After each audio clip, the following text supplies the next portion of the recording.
Kabuntagon mga kapaglaom. Atong isgutan ni ining adlaw mao ang atong morning devotional nga naguluhan, ang kamatuoran nagabalaan. Ug ang atong teksto makita sa Juan 17:17 nga nag-ingon, balaan na sila pinaagi sa kamatuoran, ang imong pulong mao ang kamatuoran. Ang kamatuoran sa Dios maoy mobalaan sa kalag. Hatagan ko usab kamo sa usa ka bag-ong nga kasing-kasing ug ang usa ka bag-ong espiritu igabutang ko sa sulod ninyo.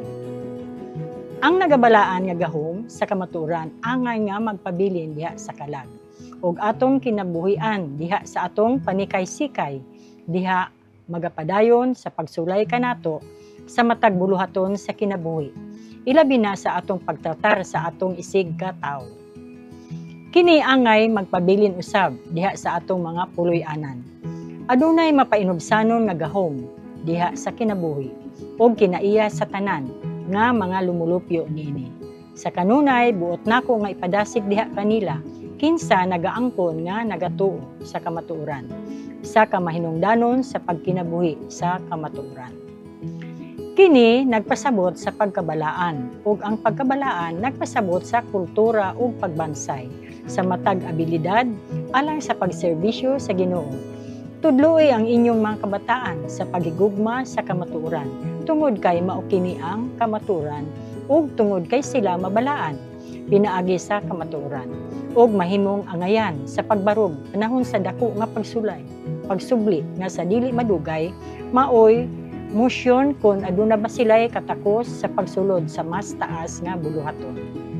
Ug mahimong mga miyembro sa harianon nga pamilya, mga kabataan sa langitnon nga hari. Ang kamatuoran, ang bililhon nga kamatuoran sa pulong sa Dios, sa adunay nakapabalaan nga epekto diha sa kasing-kasing ug kinaiya. Adunay buluhaton nga angay pagabuhaton alang sa atong mga kaugalingon ug alang sa atong mga kabataan. Ang natural nga kasing-kasing na puno sa kasilag sa kamatuoran ug ingon man ngadto kang Hesus.